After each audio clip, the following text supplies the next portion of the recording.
Donc, comment va se dérouler ce webinaire? Premièrement, on aura une présentation de la photogrammétrie et plus particulièrement de la photogrammétrie aérienne. Ensuite, on vous présentera des exemples de réalisations que nous avons fait au cours des dernières années. Après ça, Arnaud vous présentera un exemple d'application qui est en lien avec la géomatique, donc qui rejoint un peu ce qu'on a vu lors des deux précédents webinaires. Et puis, on fera une séance de questions-réponses. On sera deux intervenants dans cette présentation. Il y a moi-même qui suis Romain Pinel, ingénieur traitement de données, et Arnaud Van de Castel, qui est docteur en géomatique, que certains d'entre vous ont déjà eu l'occasion de voir lors des précédents webinaires. Donc, le webinaire va durer environ 1 heure 30. Ça dépendra un peu des questions à la fin.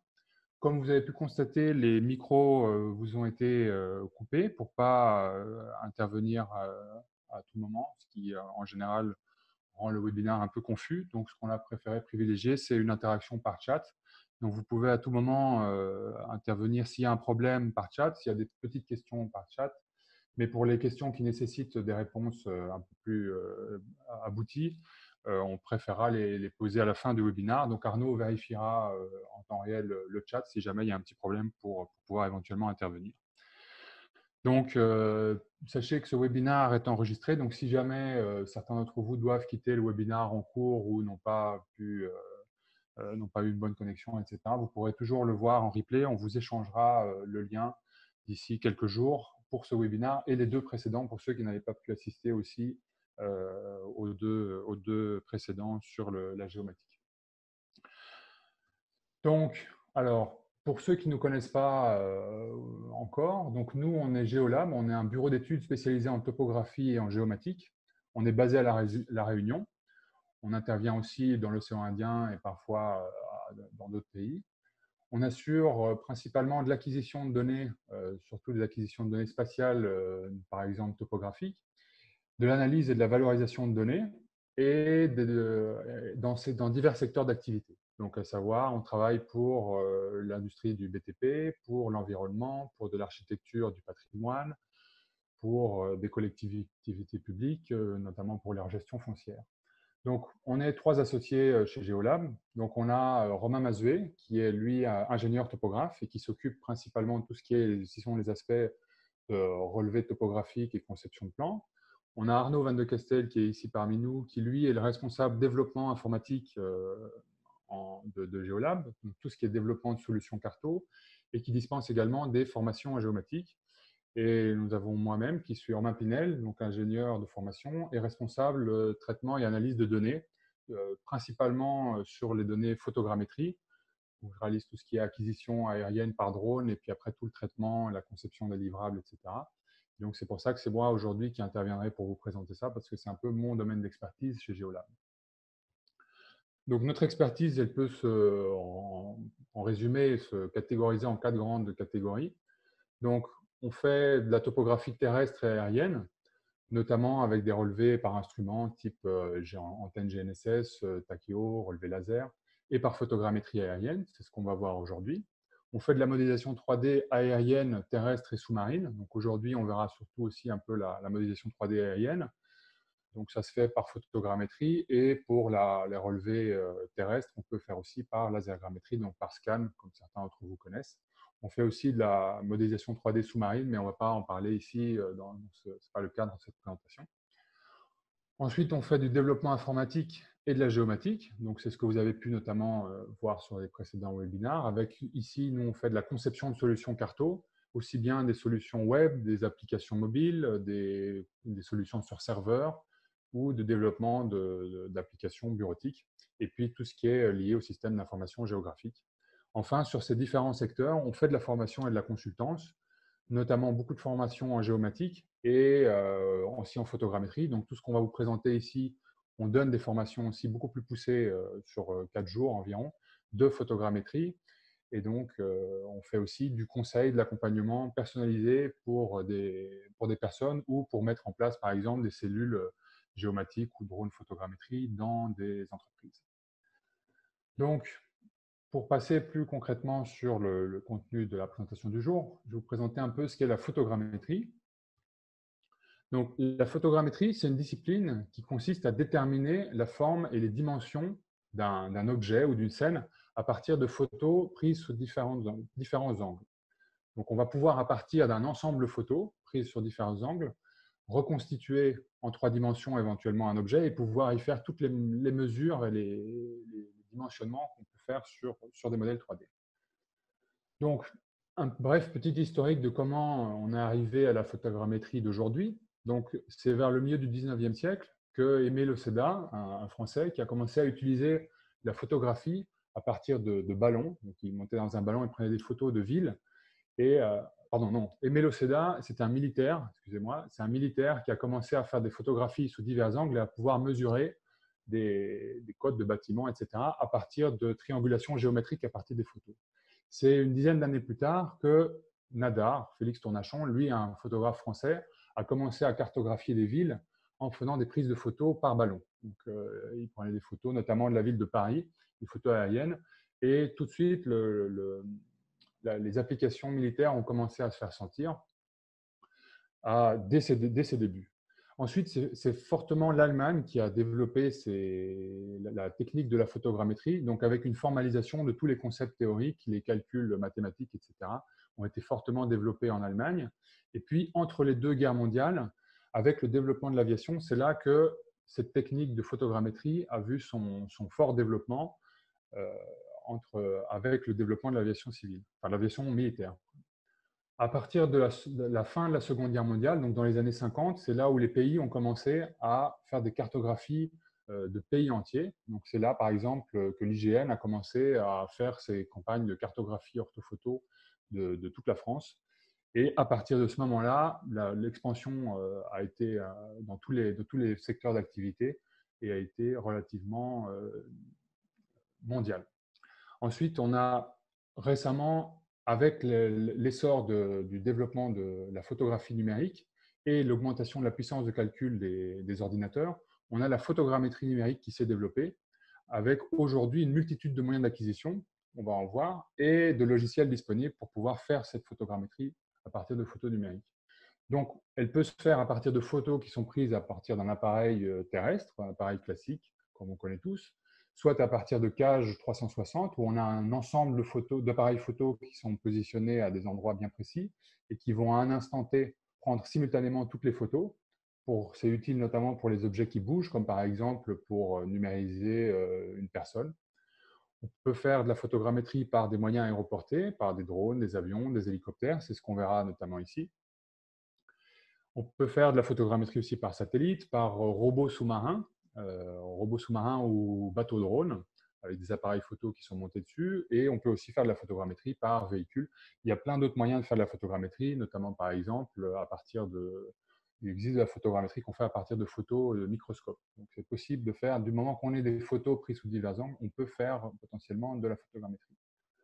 Donc, la photogrammétrie, il y a divers domaines d'application, notamment pour la photogrammétrie aérienne.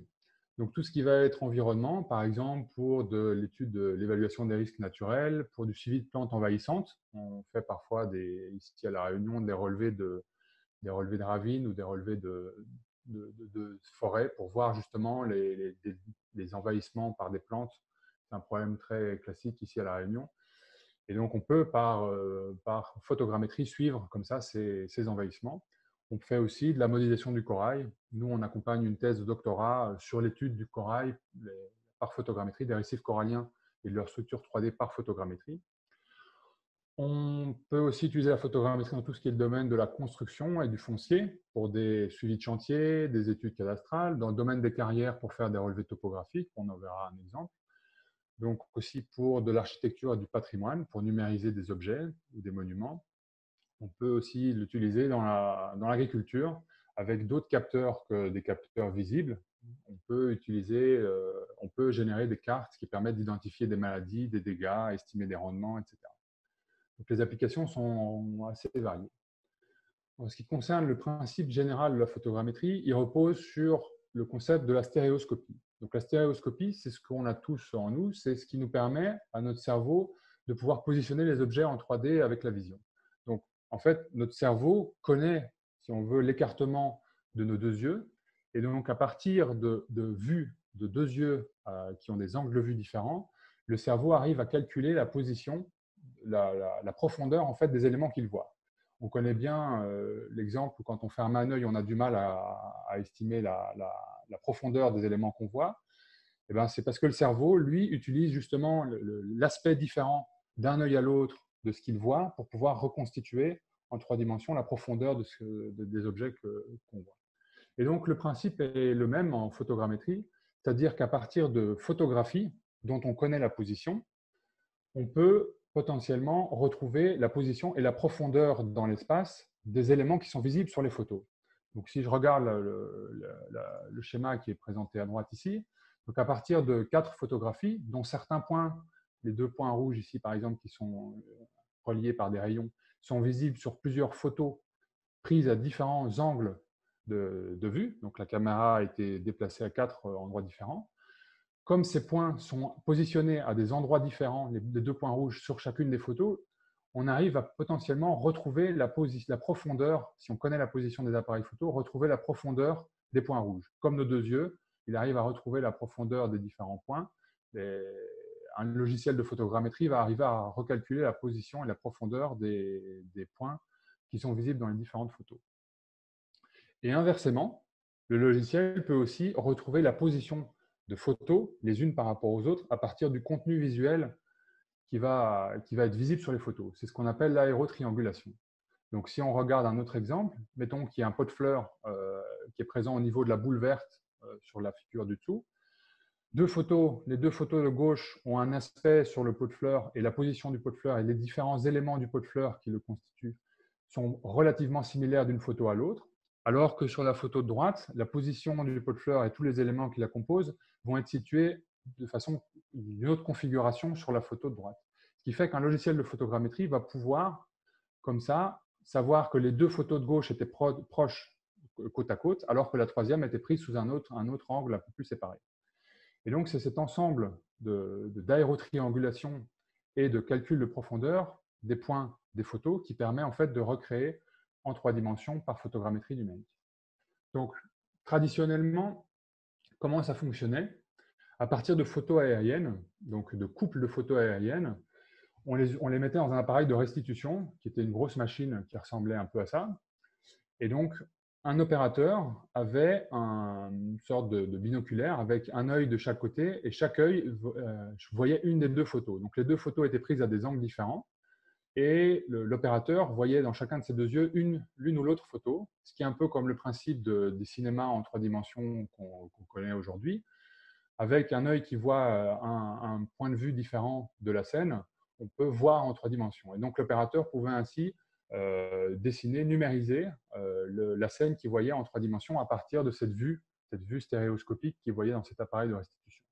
Alors, c'était long, ça nécessitait une grosse machine. Avec l'avènement du numérique, ces étapes-là ont été rendues automatiques. C'est-à-dire que le logiciel, maintenant, dans une photo, arrive à identifier des points caractéristiques, classiquement grâce aux pixels des photos numériques, et il arrive à trouver des points communs d'une photo à l'autre. Il arrive à trouver les mêmes pixels qui représentent les mêmes éléments d'une photo à l'autre.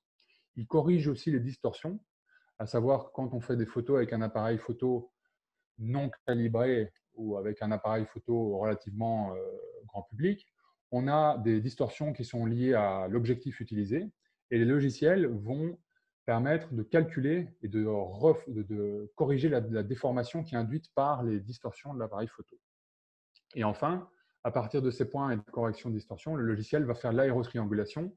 Donc, il va pouvoir positionner toutes les photos les unes par rapport aux autres. Comme on voit ici, chaque point vert étant une photo. On le verra plus tard dans un exemple en 3 dimensions. Et donc, le logiciel arrive à calculer des points et positionner les photos les unes par rapport aux autres. Ensuite, éventuellement, si c'est nécessaire, on peut faire une mise à l'échelle pour pouvoir faire des mesures précises de dimensions, et un géoréférencement si on est intéressé, par exemple, pour faire une carte, de savoir où cette carte ou cette orthophoto, par exemple, qu'on va générer, va se situer sur la surface de la Terre. Donc, on a plusieurs rendus qui sont possibles avec la photogrammétrie. On a par exemple un rendu sous forme de nuage de points. Donc là, un nuage de points, c'est un ensemble de points. Donc je vais vous montrer par exemple ici. C'est un ensemble de points qui sont côte à côte, les uns à côté des autres, et qui, comme ça, forment le relief ici, par exemple, d'un terrain, d'une carrière ici, où tous ces petits points-là, en fait, sont issus de pixels des photographies d'origine.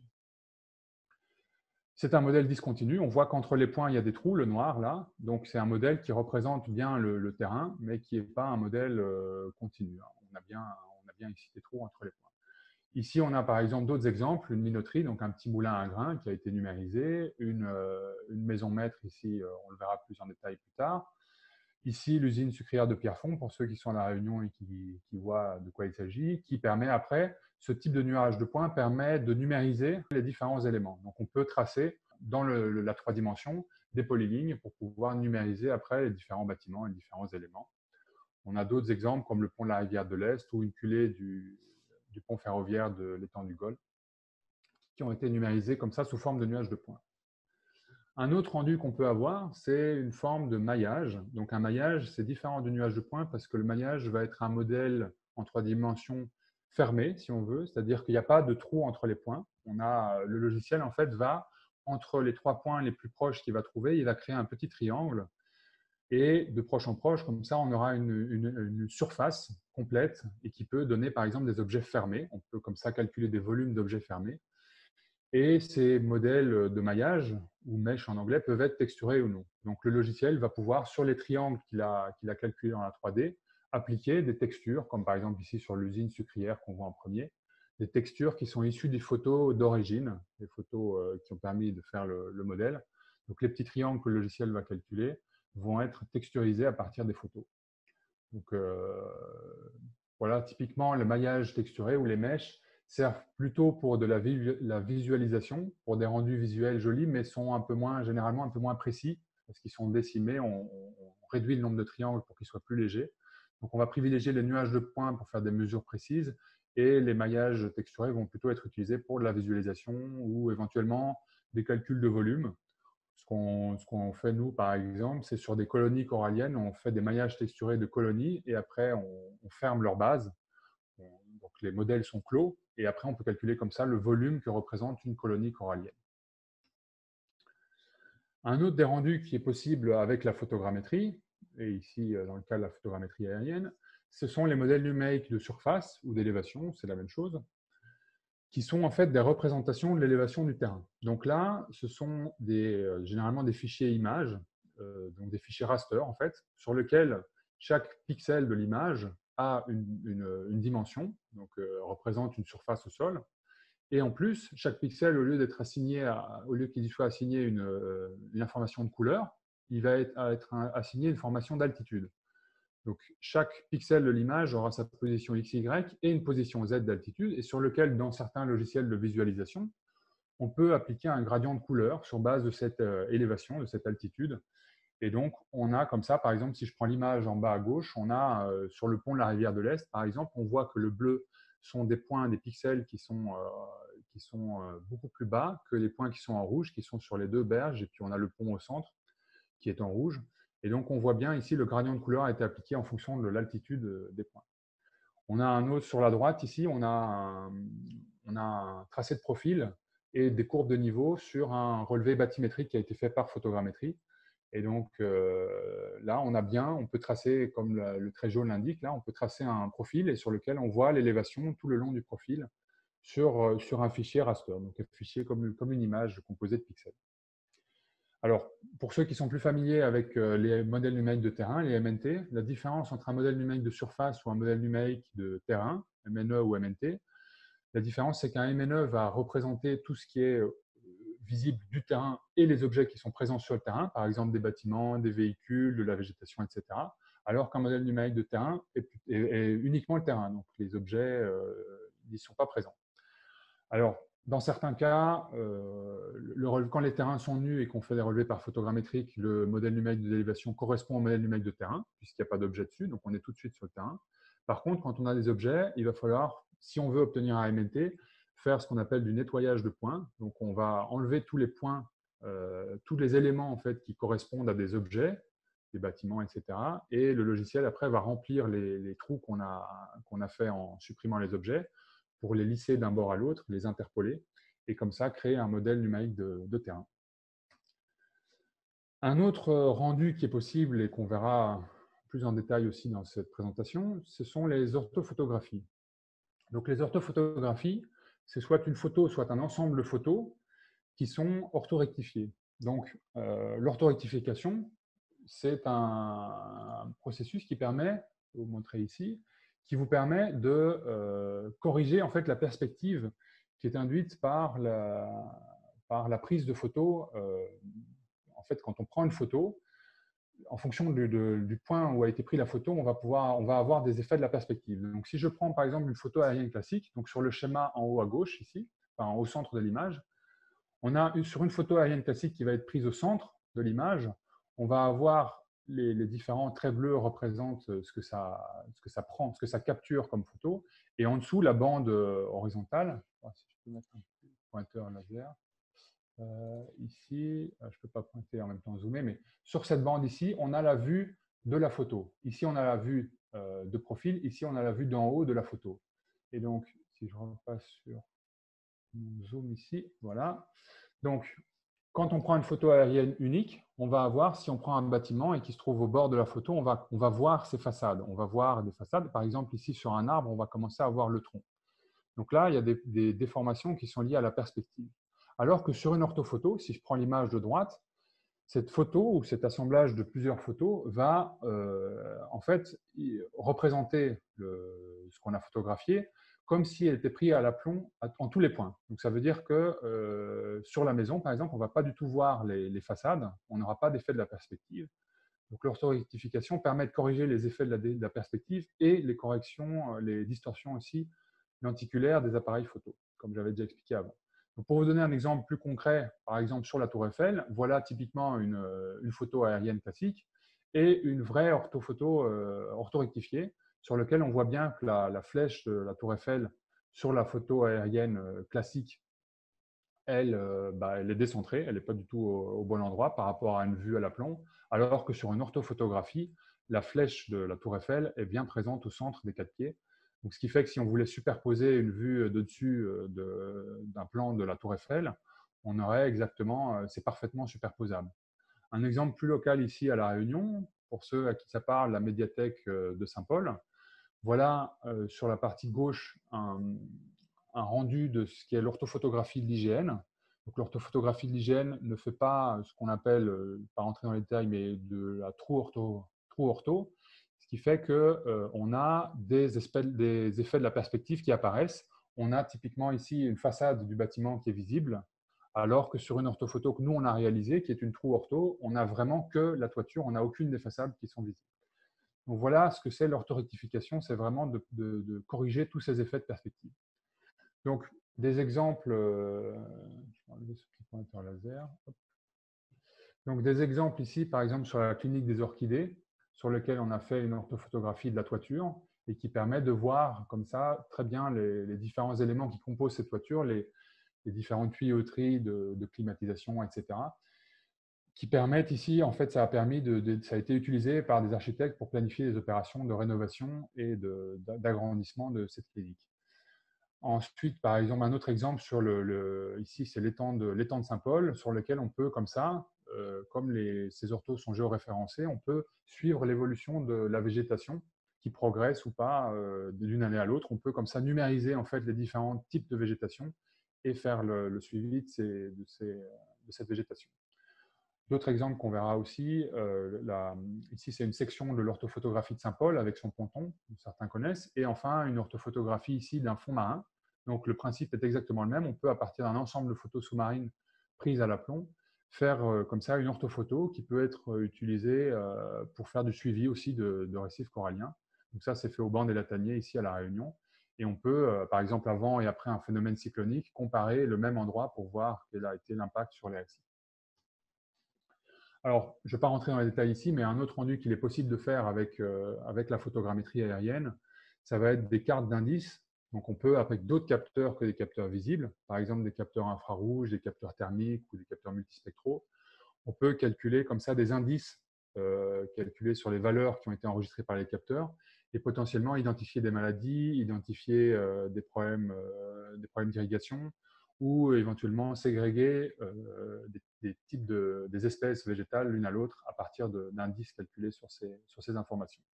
Ça peut être utilisé notamment en agriculture de précision pour appliquer des rendements, pour appliquer des intrants, des engrais par exemple, sur des zones qui en ont le plus besoin.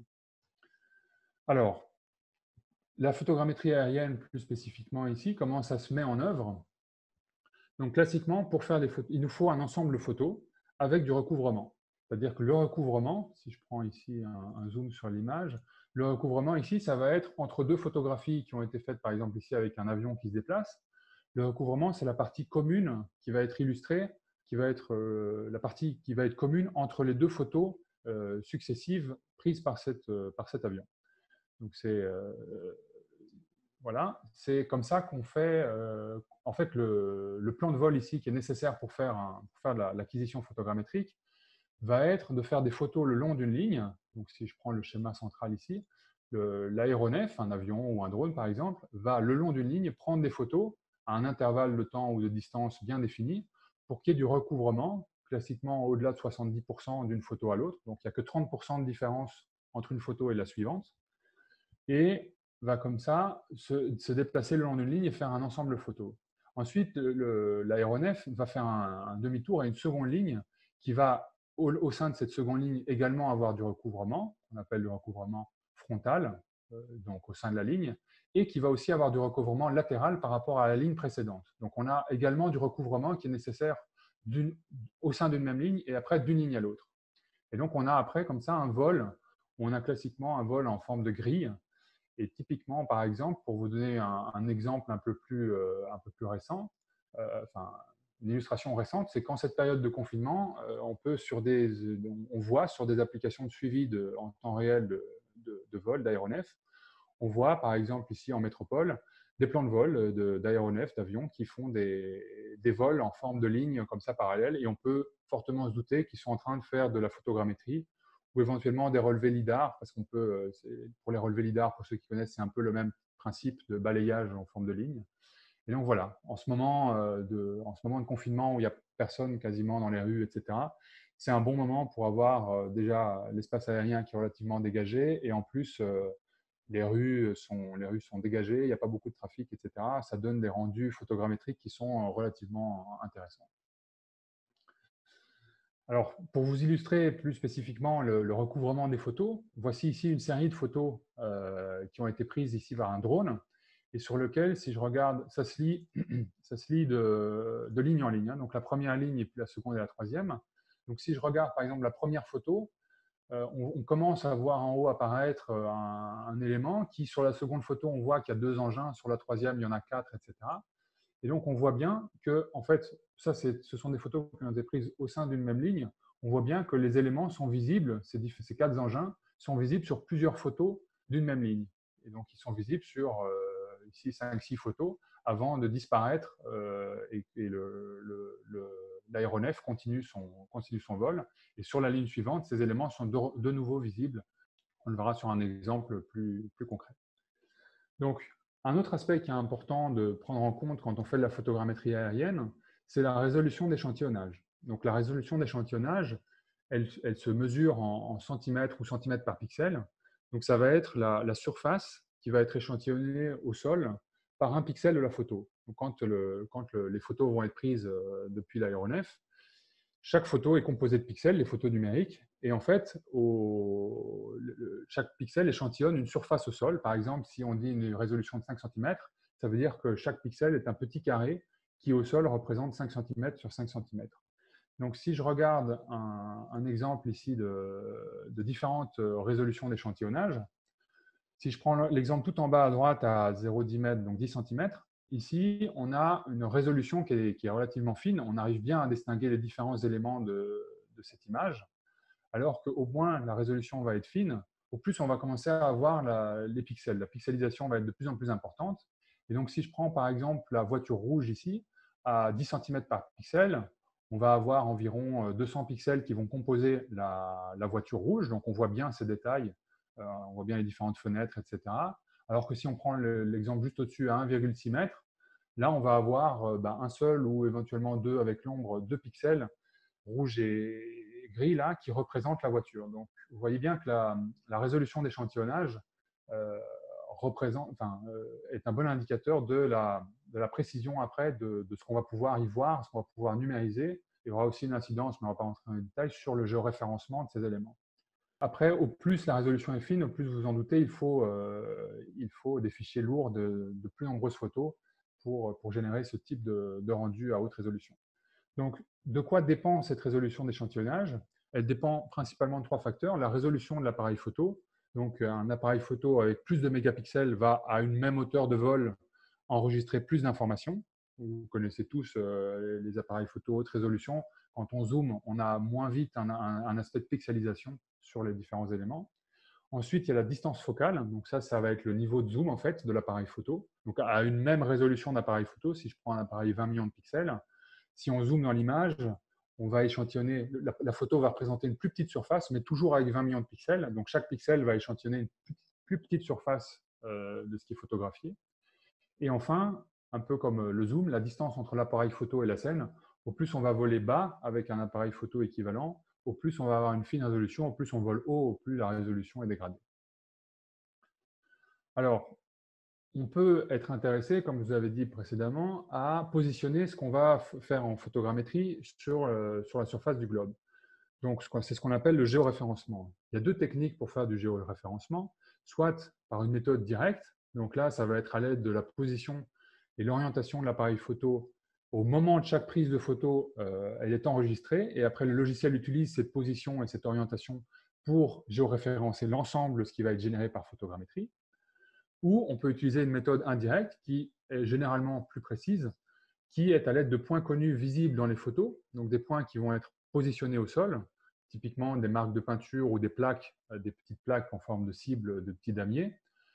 On va les mesurer avec un instrument de topographie, classiquement par exemple un récepteur GNSS, qui va mesurer sa position précise au centimètre. Et cette position-là va être renseignée dans le logiciel de photogrammétrie sur les différentes photos. Je vais vous montrer, je vais vous montrer ici. Voilà, par exemple ici, dans un modèle en nuage de points de la photogrammétrie, on va pouvoir aller pointer sur la partie droite, ici, les différentes photos où on voit le petit damier noir et blanc, et on va lui donner les coordonnées qu'on a mesurées avec l'instrument, le GPS par exemple, le GPS différentiel. On va lui donner les coordonnées de ce point-là pour pouvoir géoréférencer comme ça l'ensemble des résultats de photogrammétrie. Les deux méthodes peuvent être combinées aussi pour une précision encore accrue. Et donc voilà comment on géoréférence un projet en photogrammétrie pour idéalement, par exemple, les orthophotographies, qu'elles soient géoréférencées. Et donc, quand on va les comparer l'une par rapport à l'autre, si on fait des campagnes successives, on va pouvoir les superposer parfaitement l'une par rapport à l'autre. Ou si on a des plans, par exemple, on peut les mettre par-dessus. Alors, tout ça, ce sont les aspects un peu techniques sur comment faire des prises de vue aériennes de photogrammétrie. Ce qu'il faut savoir, c'est qu'il y a quand même quelques contraintes de vol, quelques contraintes à cette activité-là. Il faut quand même être enregistré à l'aviation civile, aussi bien pour les exploitants et les aéronefs. Donc, la photogrammétrie, ce n'est pas une activité qui s'improvise, il y a quand même quelques contraintes à respecter. Dans certains cas, il faut notifier les vols avant de pouvoir voler. Par exemple, en agglomération, pour des vols de drones, il faut prévenir la préfecture à l'avance. Et on a des volumes de vol à respecter aussi. Donc, par exemple, pour les drones, on a des plafonds de vol, typiquement à 150 mètres, et on ne peut pas voler à plus d'une certaine distance.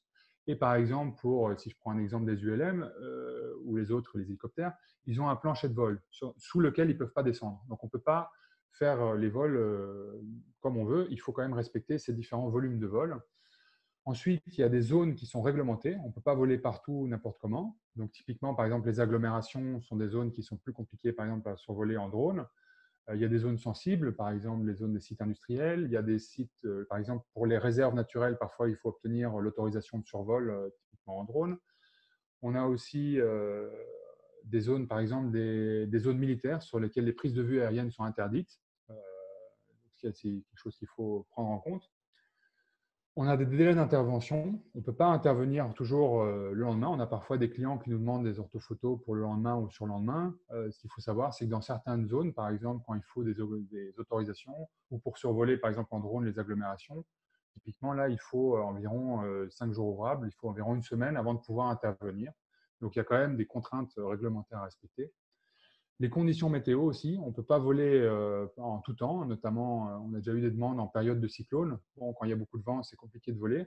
La pluie, par exemple, est un facteur qui est très contraignant. On ne peut pas voler quand, notamment en drone, on ne peut pas voler quand il y a de la pluie. Et par contre, un avantage de la photogrammétrie par rapport à enfin, la photogrammétrie par drone ou par avion, ULM, etc., par rapport à de l'imagerie plus que certains d'entre vous connaissent peut-être, l'imagerie satellite, et notamment, surtout à La Réunion, c'est qu'on est moins contraint, on est moins sujet à la couverture nuageuse. C'est-à-dire qu'en général, on vole sous les nuages, donc on a des rendus, peu importe la couverture nuageuse, on a des rendus qui sont très propres, contrairement à l'image satellitaire où quand on a une couverture nuageuse, ben, on n'a rien en dessous et il faut attendre un nouveau passage qui peut être plusieurs jours plus tard du satellite pour pouvoir éventuellement, s'il n'y avait pas de nuages, couvrir la zone d'intérêt. Et un dernier point, ce qu'il faut savoir, c'est qu'il faut quand même des assurances pour pouvoir pratiquer cette activité, aussi bien pour les vols, drones ou les vols habités, et aussi, c'est utile d'avoir ça, c'est des assurances responsabilité civile qui assurent l'activité, donc les résultats notamment. Donc par exemple, chez Géolab, nos livrables, nos orthophotographies, nos relevés de topo par photogrammétrie, etc., sont couverts par une assurance responsabilité civile, ce qui fait que si un jour un client a un problème avec nos résultats, eh ben, il a une garantie, il peut se retourner, il y a une assurance qui couvre ces résultats-là. On a déjà eu des retours d'expérience de clients qui n'étaient pas très regardants sur ce type d'éléments-là et qui sont revenus vers nous en s'en mordant les doigts, en nous disant qu'ils avaient fait une grosse erreur. Donc, si un jour vous devez faire appel à des prestataires qui font de la photogrammétrie, soyez bien conscient qu'il y a quand même certaines contraintes réglementaires à respecter pour ne pas avoir de mauvaises surprises. Donc, voilà un peu la partie théorique qui vous a été présentée. Maintenant, ce qu'on va faire, c'est qu'on va vous présenter des exemples de réalisations qu'on a fait pour vous illustrer un peu tous ces concepts, mais de façon plus visuelle et plus interactive. Donc, je vais passer en premier sur un relevé de carrière. Alors, donc, par exemple, ici, on a un relevé d'une carrière ici qui est à La Réunion, au port, et sur lequel, ici, vous voyez tous les points verts ici sur l'image sont les différentes photos. Donc là, ça a été un relevé par drone, et chaque petit point vert avec une petite vignette correspond à une photo du drone. Donc le drone a volé sous forme d'un vol en forme de grille, donc sur toute la zone, et tout au long des différentes lignes, il a fait des photos. Donc, si je regarde, par exemple, en dessous, je vous expliquerai après en dessous ce que c'est, mais par exemple, si je regarde ce tas de sable ici, si je regarde les photos au-dessus qui ont servi à recréer ça, on voit bien qu'au sein d'une ligne, on a diverses photos où le tas de sable est illustré à différents endroits de ce photo. Et même d'une ligne à l'autre, donc on voit ce tas de sable un peu plus clair là, il est visible sur plusieurs lignes adjacentes et sur plusieurs photos. Et en fait, c'est cet ensemble photo où ce tas de sable est visible sous divers angles qui va permettre de le reconstituer tous les différents points de ce tas de sable en 3 dimensions. Donc si je clique par exemple sur un des points, pour vous montrer, c'est bien un nuage de points, comme je vous avais dit, avec des points qui sont espacés les uns par rapport aux autres. Donc si je diminue un peu la taille des points, on voit bien que ce sont tous des points côte à côte et qui ensemble forment la forme en fait du tas de sable en 3 dimensions. Donc si je clique sur un des points de ce tas de sable ici, on voit bien ici tous les rayons en vert qui sont en fait les photos dans lesquelles ce point-là est illustré, donc est représenté en fait. Et donc la position en fait de ce point-là a été calculée à partir de plusieurs photos de cet ensemble de photos aériennes qui voient ce point-là. Et j'ai ici par exemple sur la droite de mon écran, j'ai différentes photos. On voit une petite croix verte. J'ai toutes les photos ici qui permettent, qui illustrent en fait ce point sur lequel ce point est présent. Donc tout ça sont différentes photos aériennes sur lesquelles ce point-là est présent et qui sont reliées ici avec les petits rayons en vert là et qui permettent de reconstituer en 3 dimensions ce stock par l'ensemble de ces points-là. Alors pour vous montrer par exemple ici une cible de géoréférencement, si je clique sur ce point-là ici, on voit bien de nouveau ici les différentes photos sur la partie droite sur lequel cette cible noir et blanc, là, ce damier, a été pointée, donc avec un cercle jaune et une petite croix jaune, là, et dans lesquels on a renseigné les coordonnées géographiques de ce point-là qu'on a mesuré quand on a fait le relevé de terrain. Donc, si je zoome ici sur une photo, par exemple, vous voyez qu'à l'ensemble ici, donc c'est tout ce que cette photo représente, et donc on a bien cette cible ici qui a été pointée précisément sur cette photo-là, et ça a été fait sur plusieurs photos. Et au sein du site, on a différentes cibles qui permettent comme ça un géoréférencement de l'ensemble du site. Donc si je cache les photos maintenant, on a bien comme ça, ici en 3 dimensions, un nuage de points qui représente comme ça tout le site. Et comme je vous disais ici, en fait, tout ce qui est visible sur les photos va être numérisé, donc à savoir aussi les bâtiments, les véhicules. On a les différentes voitures ici qui sont modélisées en 3 dimensions, et éventuellement, s'il y a de la végétation, elle va être aussi modélisée.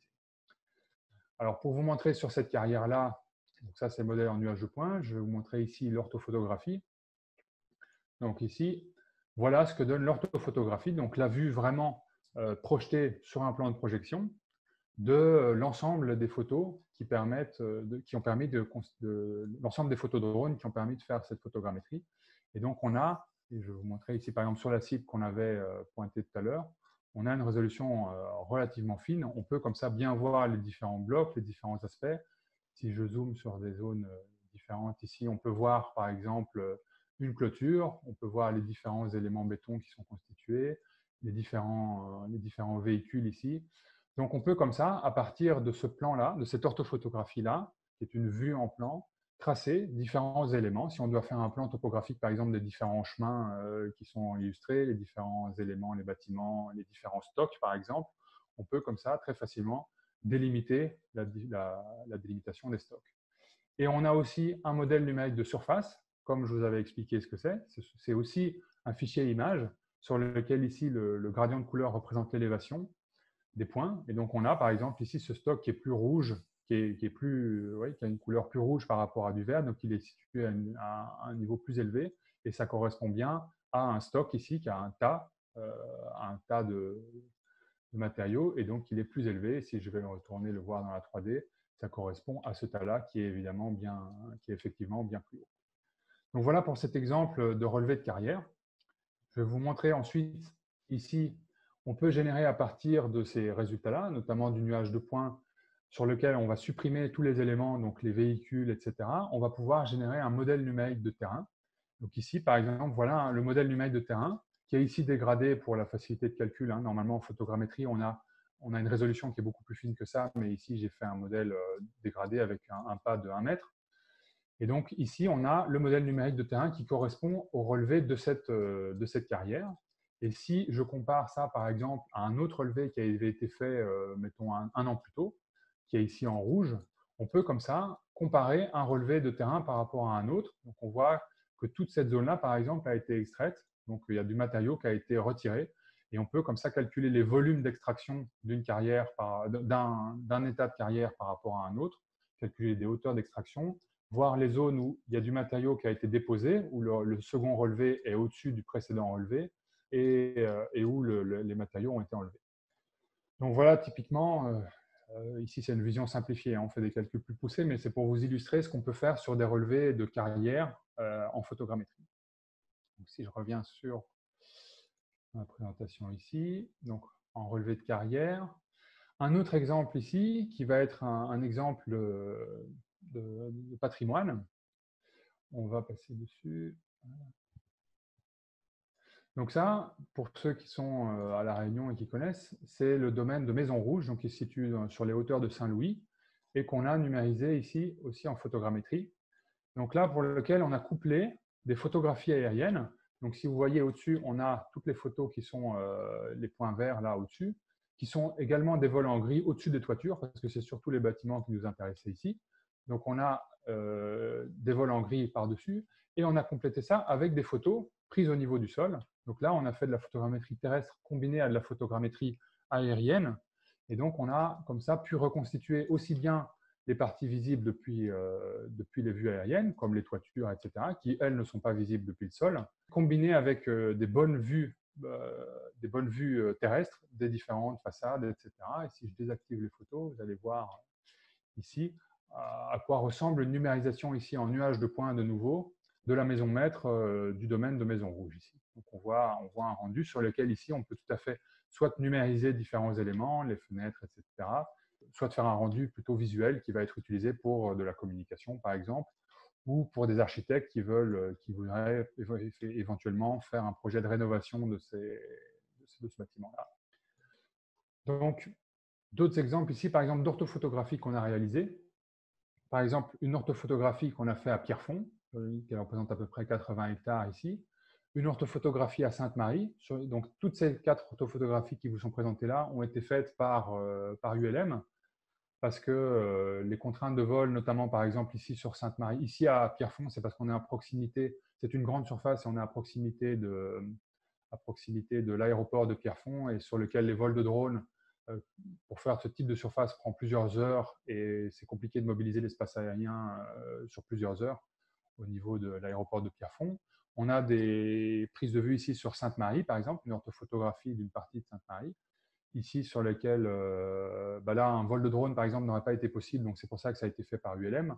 Sur Sans Souci aussi, ici, photographie ULM là-dessus parce que notamment les relevés aériens par drone au-dessus de zones habitées sont très compliqués. On ne peut pas normalement survoler de personnes avec le drone. Donc vous voyez la complexité de faire ça sur des zones habitées. Donc là, l'ULM se trouve très pratique.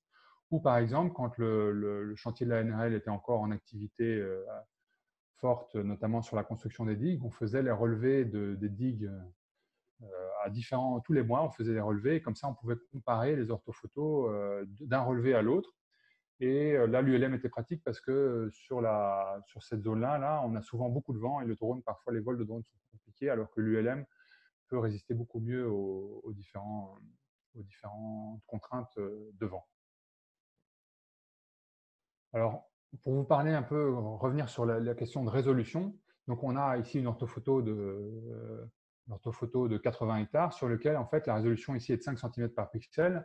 Donc, si je zoome sur une petite section, voilà le type de résolution qu'on a. Et donc, on peut en tout point voir les éléments à cette définition-là, ce qui permet facilement de numériser, par exemple, si on doit tracer sur ce type d'orthophoto des chemins, par exemple, les différentes toitures, pointer les différents éléments de végétation. Avec cette définition-là de 5 cm par pixel, c'est relativement facile.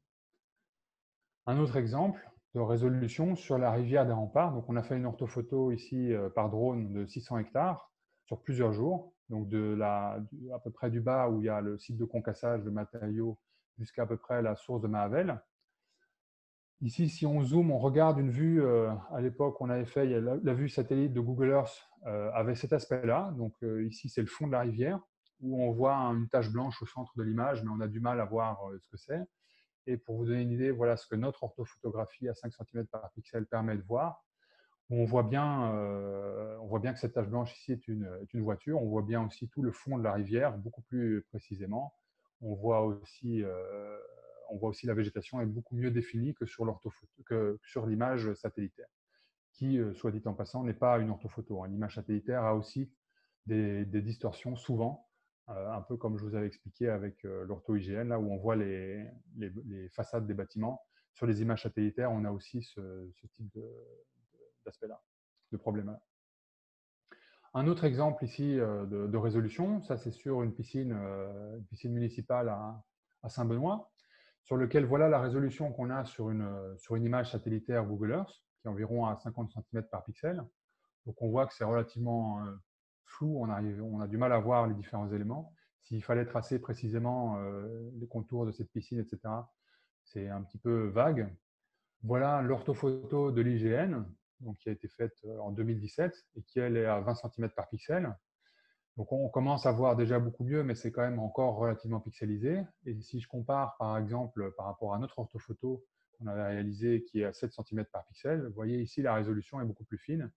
Donc si je les mets côte à côte les trois, vous voyez par exemple ici sur l'aspect de la piscine, je vais zoomer dessus, entre l'image satellitaire où c'est très, très, très flou, les limites du bord, par exemple, les lignes, par exemple, du fond de la piscine, après l'orthophotographie de l'hygiène où on voit, mais c'est encore pixelisé, et puis notre orthophoto à 7 cm par pixel, on voit bien ici l'implication d'une meilleure résolution sur les rendus. Et donc, vous voyez que si quelqu'un doit numériser par exemple les contours de la piscine, les différents bâtiments, les clôtures, etc. Ça va être beaucoup plus fin comme tracé, beaucoup plus précis sur une orthophoto bien géoréférencée, une true ortho avec une fine résolution, que sur une orthophoto IGN par exemple, ou encore moins sur une, sur une orthophoto, sur une image satellitaire. Sans compter qu'en plus, aussi bien l'ortho-IGN et l'image satellitaire ont un géoréférencement qui est moins précis que les orthos que nous on géoréférence, et qui en plus ont des effets de la perspective, comme je vous avais expliqué. Donc, par exemple, les limites de toiture ne sont pas parfaitement au bon endroit. Si le sol, par exemple, est au bon endroit sur l'ortho-IGN, la hauteur des toitures, par exemple, ne sera pas au bon endroit, elle sera un petit peu décalée. D'autres exemples d'applications qui peuvent être faits avec des orthophotographies, par exemple sur des cimetières où la gestion de l'espace est quelque chose de très critique, et une orthophotographie peut être un bon outil d'aide à la planification pour pouvoir tracer, dessiner, etc. Sur ce type de rendu-là, qui donne une bonne vision d'ensemble en un instant de l'ensemble du site. Comme je vous avais déjà évoqué sur, par exemple, l'étang de Saint-Paul, ici, on a une orthophoto de la végétation, et on peut très facilement voir les différents types de végétation qui sont représentés. Et donc là, en les traçant, en les numérisant, par exemple, sur un logiciel comme QGIS, on peut tracer les polygones qui sont ces différentes poches de végétation. Et si on fait une orthophoto tous les ans, on peut voir comme ça l'expansion des différentes poches. On fait ça, par exemple, nous, sur de l'orthophotographie sous-marine, sur des herbiers de Posidonie en Méditerranée, avec un partenaire qu'on a en métropole, Créocéan. Ils font les photographies et nous, ils font les photographies sous-marines, on fait les orthophotos, et après, on peut, sur ces orthophotos, d'une année à l'autre, comparer l'expansion ou la régression des herbiers de Posidonie, donc qui sont des plantes aquatiques, et qui sont situées au fond, sur les fonds marins. Et on peut aussi faire du suivi, par exemple, de littoral, par exemple pour suivre l'érosion, etc. Par exemple, ici à Saint-Benoît, on voit très bien le littoral. On peut, d'une allée à l'autre, voir les déplacements, l'érosion, les déplacements de bancs de sable, etc., des galets, etc. Alors, un autre exemple ici, par exemple, pour du suivi de chantier. Ici, c'est un chantier qui était présent sur une orthophotographie qu'on a fait à Sainte-Marie. Le chantier n'était pas ce qui nous intéressait spécifiquement, mais il était présent sur l'orthophotographie. Et cette orthophotographie, on l'a fait à 3 semaines d'intervalle, on en a fait 2. Et comme elles sont géoréférencées, elles sont parfaitement superposables. Et donc, si je fais jouer un peu l'animation, ici, on a les 2 orthophotographies qui défilent l'une après l'autre. Donc, les différences sont subtiles, puisqu'elles sont en 3 semaines, il n'y a pas grand-chose qui a bougé, sauf un chantier ici qui a avancé. Et on voit notamment dans le cercle en rouge ici la partie enrobée donc de ce chemin-là qui a avancé. Donc on peut comme ça, très visuellement, voir l'avancée d'un chantier à partir de photographies superposées, orthophotographies superposées. Un autre type d'exemple de superposition vectorielle, par exemple ici, c'est sur la section, une section, parce que c'est beaucoup plus grand ce qu'on avait fait. On a fait 1600 hectares sur Saint-Paul et ses environs. Donc là, on a une petite section sur lequel, donc ça a été fait par ULM, sur lequel on peut superposer des couches vectorielles, soit les numériser nous-mêmes, donc dessiner ce qu'on veut dessus, soit sur des couches qui sont déjà existantes, comme par exemple le cadastre. Donc ici en blanc est superposé le cadastre par rapport sur l'orthophotographie, ou la couche de bâti, qui sont des couches libres d'accès, et sur lesquelles on voit bien que les différents bâtiments sont parfaitement au bon endroit sur ces différentes couches, sous réserve que le cadastre et éventuellement la couche bâtie ne sont pas parfaitement géoréférencés. Ça, c'est un autre débat. Mais en tout cas, on voit bien qu'on peut superposer très facilement les différentes couches vectorielles sur nos orthophotographies. Un autre exemple ici d'orthophotographie et de MNT. Donc, on a sur une digue ici du chantier de la nouvelle route du littoral, on a une orthophotographie ici du chantier à un instant T et son modèle numérique de terrain. Donc là, vous voyez bien qu'il n'y a plus d'objets. Donc, tout ce qui était les engins qui sont visibles sur l'orthophotographie, donc là, on a des grues, etc. Bon, la résolution est fine. Hein. Ici, c'est juste. La résolution n'est pas très bonne ici, mais en vrai, l'orthophotographie est nettement meilleure. Mais ici, tout ce qui sont les engins, les véhicules et les acropodes qui sont là ont été supprimés sur le modèle numérique de terrain. On voit bien qu'on n'a plus tous ces engins. Et à partir de ça, on peut tracer des courbes de niveau, par exemple, faire des tracés de profil, calculer des cubatures de matériaux qui restent encore à mettre ou qui ont été mis, etc. Donc, on peut faire comme ça des suivis topographiques à partir du MNT. C'est ce qui était réalisé quand le chantier était encore en activité sur la NRL. Un autre exemple ici, à Saint-Benoît, On a cartographié une partie, notamment en grande partie le quartier du Butor, par ULM ici. Donc on voit bien au-dessus tous les points verts qui sont les différentes photos qui ont permis à recréer en 3 dimensions le site en dessous. Donc on a bien de nouveau toutes nos lignes parallèles avec des photos, avec du recouvrement entre toutes les photos. Je vais cacher ces photos-là. Et en dessous, on a maintenant un modèle numérique ici, qui est en fait ici un maillage texturé. Comme je vous avais parlé des différents rendus, on n'est plus sur un nuage de points. Donc si on regarde, on n'a pas, quand on zoome, on n'a plus de trous entre les points. On a vraiment un maillage qui est complètement rempli. On a un modèle complètement rempli et sur lequel on a comme ça une vision d'ensemble de la ville de Saint-Benoît, enfin du quartier du Butor de Saint-Benoît. C'est un projet qu'on a fait et qui a été utilisé après pour de la visualisation et de la planification d'opérations, de différentes opérations de rénovation de ces quartiers-là. Donc ici, on a un bon outil de communication sur lequel on peut après faire différentes insertions de projets, etc. Je vais vous montrer par exemple ici une petite vidéo. J'espère que ce sera assez fluide chez vous pour que vous puissiez voir. Je la lance ici. Donc ça, c'est le modèle de Saint-Benoît et sur lequel, ici, par exemple, on peut, alors je vous rassure ici, ce n'est pas un vrai projet, c'est un projet fictif, pour ceux notamment qui sont à Saint-Benoît et qui auraient peur de voir apparaître un bâtiment comme ça dans leur quartier. C'est un projet fictif, c'est juste pour montrer ce qui est possible de faire. C'est un modèle gratuit téléchargé sur Internet, mais juste pour vous montrer. On a d'autres projets immobiliers qu'on a réalisés, mais que pour des raisons de confidentialité, on ne peut pas vous présenter ici, donc ici, et qui ne sont pas non plus sur Saint-Benoît. Et donc voilà ici un projet fictif qui a été inséré dans le projet de Saint-Benoît, dans la ville de Saint-Benoît, et sur lequel après on peut faire des analyses de champ de vision, par exemple. Ici, tout ce qui est en vert, je vous montrerai avec une démonstration un peu plus poussée. Ici, tout ce qui est en vert, c'est ce qu'on voit depuis le cône de champ de vision. Et tout ce qui est en rouge est ce qui n'est pas visible. Et donc, on peut voir comme ça, avec un projet immobilier ou autre, s'il va y avoir un impact visuel pour tel ou tel endroit.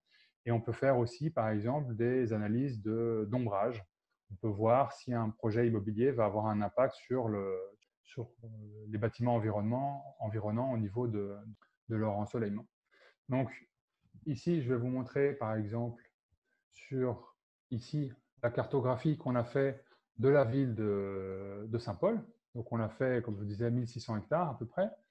Donc, toute la partie qui est un peu plus claire et un peu plus foncée ici, ça a été fait sur 3 jours de photos d'acquisition ULM, ça. On a cartographié tout ce qui est plateau Caillou, l'étang de Saint-Paul et un peu de Cambrai. Et donc, on a tout qui est en 3 dimensions. Donc, si je zoome ici, la qualité se rafraîchit en temps réel, mais on a comme ça en 3 dimensions les différents éléments de la ville. Et on peut faire, comme il était illustré dans la vidéo, des analyses de champ de vision. Donc, par exemple, si je vais me positionner, par exemple, mettons ici, sur cette résidence ici que j'ai pris aléatoirement. Ici, si je fais des analyses ici, si je me positionne au niveau du balcon, par exemple, de quelqu'un qui va se situer ici, on va comme ça pouvoir voir quel va être ce qu'il va pouvoir lui voir depuis sa terrasse, par exemple. Et donc, ici, je vois qu'il a une vision très, très nette sur tout ce qui est l'étang de Saint-Paul, qui est en vert. Par contre, si je viens sur Plateau Caillou, par exemple, on voit dans le sens inverse, c'est-à-dire qu'on peut avoir un projet immobilier qui va être… on va faire cette simulation sur le projet. Donc, on va par exemple implanter un bâtiment ici à un certain endroit. Et sur cet endroit-là, on va pouvoir voir ce que ce projet immobilier voit. Est-ce qu'il a vu sur la mer, par exemple, ou pas? On va pouvoir le faire avec ce type d'analyse. Alors, il y a des analyses beaucoup plus poussées qui sont possibles dans ce logiciel-là, par exemple. On peut faire du champ de vision dynamique, donc par exemple avec une voiture qui va se déplacer le long d'une route, voir au fur et à mesure tout ce qu'il voit le long de son déplacement. Un autre exemple, comme je vous disais, sur les ombrages, par exemple, si je prends ici, on a un modèle un peu plus précis de la médiathèque de Saint-Paul, qu'on a ici. Si je regarde je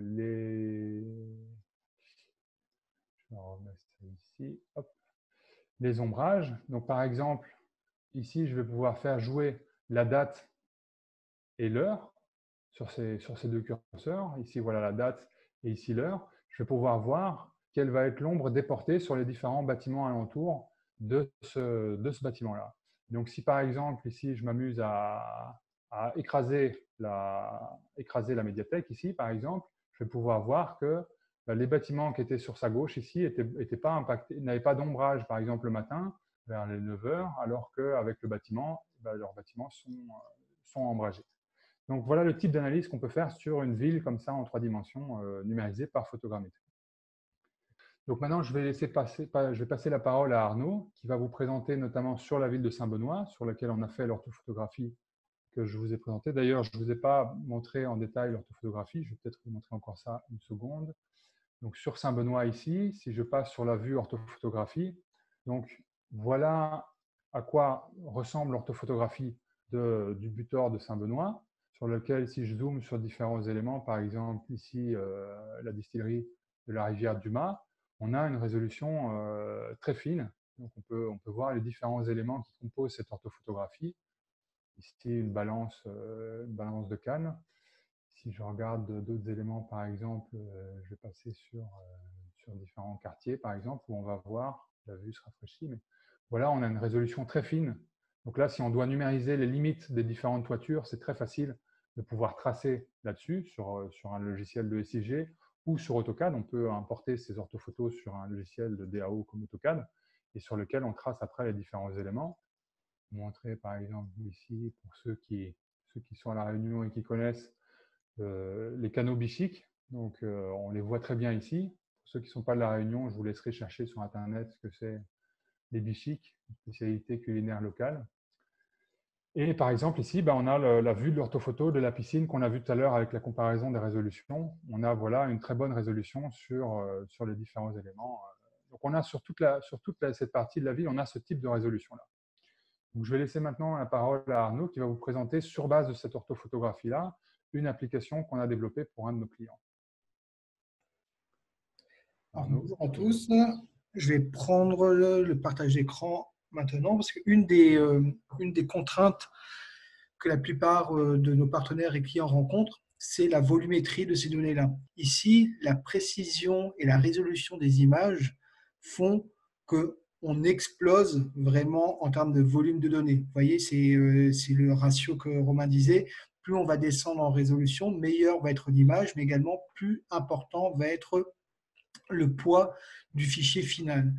Et souvent, la question qui se pose, c'est la plupart des partenaires et clients nous demandent des orthophotos à très haute résolution. Donc, nous sommes à même de les fournir, mais une fois qu'on livre ces orthophotos, souvent, le problème qui se pose, c'est que les ordinateurs de traitement dont disposent nos partenaires et clients ne sont pas suffisamment puissants pour traiter ce type d'image. Donc, ce que nous avons fait, ce que nous proposons aujourd'hui habituellement, c'est tout simplement un service complémentaire qui permet d'héberger ces orthophotos et de créer des projets sur lesquels, même avec très peu de connaissances en géomatique, les personnes vont pouvoir utiliser les résultats, les rendus qui sont livrés. Donc, je vais passer en partage d'écran. Donc, l'idée vraiment que nous avons eue, c'est souvent, en tout cas, les projets, les produits que nous proposons sont vraiment guidés par les besoins clients. Et ça, très concrètement, c'est un besoin client qui a émergé, c'est le fait de pouvoir disposer sans aucune ou avec très peu de connaissances, en tout cas en géomatique, et sans ordinateur puissant, de pouvoir disposer de ce type de rendu. Donc ici, il s'agissait de permettre aux bailleurs, aux aménageurs, à la mairie de disposer d'un outil de planification territoriale sur lequel tout le monde dispose de la même vision. Donc, dans un premier temps, ils ont fait l'acquisition de l'orthophoto et dans un second temps, deux choses ont été faites. C'est la mise à disposition de cette interface web qui leur permet d'afficher et de désafficher les différentes couches de données. C'est ce que vous voyez ici. Vous pouvez comme ça afficher et désafficher les couches. Et l'objectif également était de planifier les nouveaux aménagements prévus dans le cadre du NPNRU. Donc, différentes enquêtes de terrain ont été réalisées. Donc, c'est les secteurs prioritaires que vous voyez ici en rouge. Et pour chacun de ces secteurs priorités, l'objectif était vraiment d'avoir finalement un certain nombre d'enquêtes réalisées sur ces secteurs prioritaires pour avoir une bonne visibilité socio-économique de ces secteurs et guider l'aménagement urbain. Donc, tout ça a été réalisé directement par les équipes, donc, pour ne pas les citer, de la CEMAC. Ces enquêtes ont été réalisées par la CEMAC. Et l'objectif également était de les accompagner le plus possible dans l'automatisation à la fois de leur processus de travail, de leurs enquêtes. Qui dit automatisation dit également moins d'erreurs potentielles. Donc, pour chacune de ces enquêtes, ont été ensuite corrélées la localisation de l'enquête, les images, le zonage urbain, etc. Donc, il y avait les enquêteurs de la CEMAC partaient sur le terrain avec un dispositif mobile, donc sur tablette, qui leur avait été spécifiquement conçu. Ils réalisaient leurs enquêtes de manière assez user-friendly, très facilement, en tout cas grâce à une interface spécifique. Ces enquêtes étaient automatiquement remontées sur le serveur que nous avions mis en place. Donc, il n'y avait pas de double saisie. Donc, il n'y avait pas de double saisie, double travail et potentielles erreurs inhérentes à cette double saisie. Donc, il y avait un gain de temps et un gain sur la qualité de la donnée. Et finalement, ensuite, nous étions à même de générer automatiquement, puisque ces enquêtes étaient géoréférencées, l'objectif par la suite était de générer automatiquement des sortes de fiches parcellaires. Et c'est cet exemple que vous voyez ici. Donc, le propriétaire, l'origine de la propriété, le bâti, l'état du bâti, parcelle clôturée, forme urbaine et la photo. Donc, on a essayé de pousser vraiment la logique dans le cadre de ce projet, vraiment de l'acquisition de la donnée jusqu'à sa valorisation via une plateforme web et également un rendu sous forme, je dirais, un peu plus fiche parcellaire, mais en tout cas, voilà, de pousser la logique jusqu'à le plus grand nombre de rendus possibles qui sont utilisables par ces différentes personnes. Voilà, je pense que c'est tout. Donc, je vous remercie en tout cas d'avoir été si nombreux à participer à ce webinaire. Je vous souhaite bon courage pour cette période de confinement. Restez chez vous dans la mesure du possible. Et puis, on espère se revoir bientôt pour ceux avec qui on travaille régulièrement. Et voilà, merci.